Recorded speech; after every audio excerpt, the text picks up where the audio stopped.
Penyidik memeriksa Yassin Limpo sejak pukul 10 pagi di gedung KPK.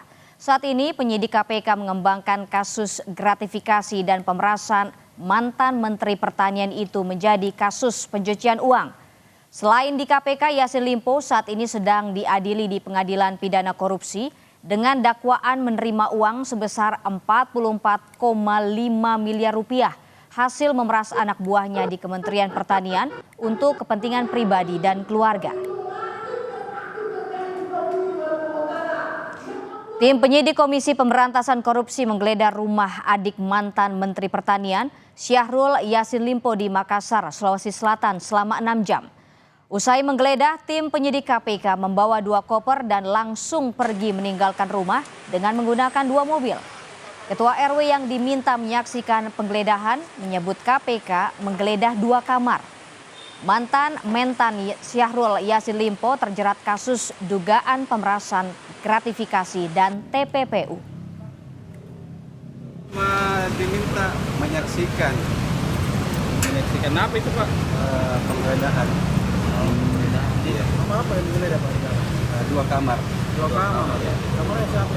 Di mana? Di lantai 2? Saya tidak tahu persis kamarnya siapa, tapi yang pasti mirip kamar utama. Selain menggeledah rumah, KPK juga menyita sebuah rumah milik Yassin Limpo di Makassar, Sulawesi Selatan. Penyitaan dilakukan pada Rabu 15 Mei. Rumah sitaan yang diduga aset hasil korupsi nilainya ditaksir mencapai 4 miliar rupiah. Ada rekan kami Cindy Permadi di gedung KPK yang memantau pemeriksaan Yassin Limpo. Selamat siang Cindy, apa fokus pemeriksaan KPK terhadap Yassin Limpo siang hari ini Cindy? Ya Gita, selamat siang. Sebenarnya kalau untuk pemeriksaan ex-mentan Syahrul Yassin Limpo pada hari ini tidak masuk dalam agenda pemeriksaan resmi yang dikeluarkan oleh KPK sejauh ini. Artinya ada 2 kemungkinan. Kalau misalnya ternyata penyidik KPK masih mendalami soal kasus gratifikasi dan pemerasan, artinya KPK mau melakukan pengembangan. Tapi kalau ternyata yang didalami oleh penyidik KPK adalah soal TPPU, artinya penyidik KPK mau melengkapi konstruksi perkara. Jadi opsinya di antara 2 itu.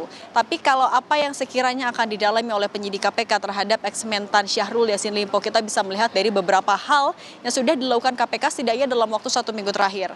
Yang pertama adalah soal penelusuran aset, lalu mengembangkan dari fakta persidangan, dan juga ketiga adalah mengembangkan dari materi pemeriksaan dari beberapa saksi yang sudah dipanggil oleh KPK dalam 1 minggu terakhir ini. Bisa kita lihat dulu dari penelusuran aset. Ada 3 aset mewah milik Syahrul Yassin Limpo yang pada minggu ini diselidiki oleh KPK. Pertama, pada hari Senin 13 Mei lalu, KPK menyita 1 unit mobil Mercy Sprinter yang diketahui adalah milik Syahrul Yassin Limpo, tapi disembunyikan di kawasan Pasar Minggu, Jakarta Selatan. Disembunyikannya dilakukan dengan cara memindah tangankan kemudian diserahkan kepada orang dekat ataupun juga orang kepercayaan. Kemudian mobil ini disita oleh KPK untuk menjadi barang bukti untuk kasus TPPU.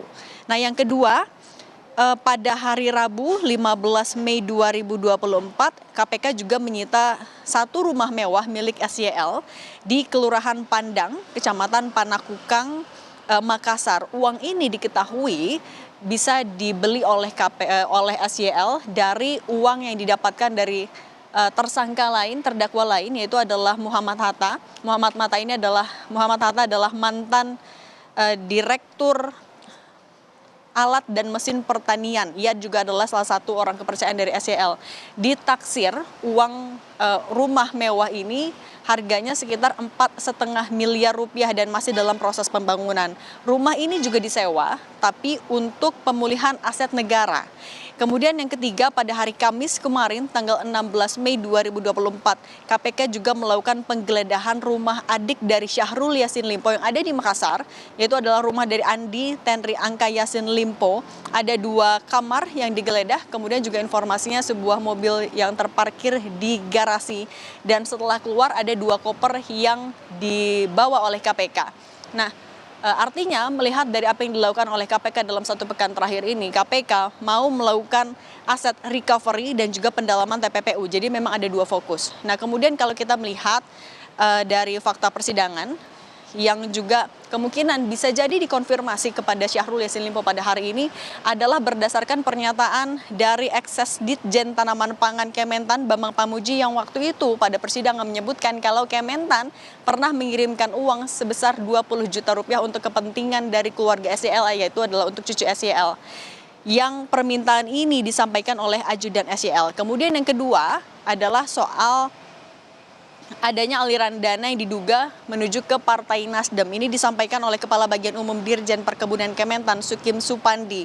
Ia bilang diperintah oleh Eksekjen Kementan menyerahkan uang 850 juta rupiah. Ia memang bilang tidak tahu keperluannya untuk apa, tapi ia bilang ada kwitansi berlogo Partai Nasdem. Nah, kemudian yang ketiga, kalau kita juga melihat dari pemeriksaan saksi yang sudah dilakukan oleh KPK dalam sepekan terakhir. Pertama, KPK juga sudah memeriksa beberapa pengusaha travel ini untuk mendalami apakah betul soal adanya dugaan SYL pergi jalan-jalan ke luar negeri, tapi dimanipulasi seolah-olah itu adalah perjalanan dinas. Yang kedua juga soal KPK memanggil penyanyi dangdut beberapa hari yang lalu diperiksa oleh KPK, dugaannya adalah karena penyanyi itu diberikan uang 50 sampai 100 juta rupiah untuk keperluan hiburan Kementan, artinya menggunakan anggaran dari Kementan. Nah, soal penelusuran aset, kemudian fakta persidangan dan juga saksi yang dipanggil oleh KPK. Hal-hal inilah yang akan nanti dikonfirmasi tidak hanya ke Syahrul Yassin Limpo, tapi juga ke saksi-saksi lain yang akan dipanggil untuk memenuhi konstruksi perkaranya. Jadi yang fokus dari KPK pertama adalah penelusuran aset untuk melihat aliran dananya kemana saja, mungkin atau tidaknya dilakukan pengembangan. Karena KPK juga bilang kalau keluarga SYL pun bahkan tidak tertutup kemungkinan bisa dijerat pasal TPPU pasif apabila memenuhi syarat, yaitu adalah menikmati uang kejahatan dengan sengaja. Artinya apabila ia mengetahui hasil uang yang dipakai adalah uang hasil korupsi, pasal itu bisa digunakan. Mengingat kita tahu kalau dari beberapa catatan KPK, aliran dana yang sudah digunakan oleh SYL dari Kementan banyak sekali yang digunakan untuk keperluan pribadi dan juga keluarga. Misalnya untuk umroh keluarga SYL dan juga untuk Kementan mencapai 1,4 miliar rupiah. Lalu untuk keperluan pribadi istri 930 juta rupiah.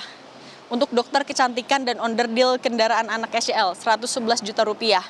Charter private jet 3 miliar rupiah, makan per hari laundry 33 juta rupiah, mobil untuk anak 500 juta rupiah, dan itu hanya sebagian.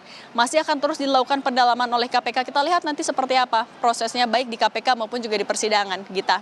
Terima kasih Cindy Permadi atas laporan Anda langsung dari gedung KPK Jakarta.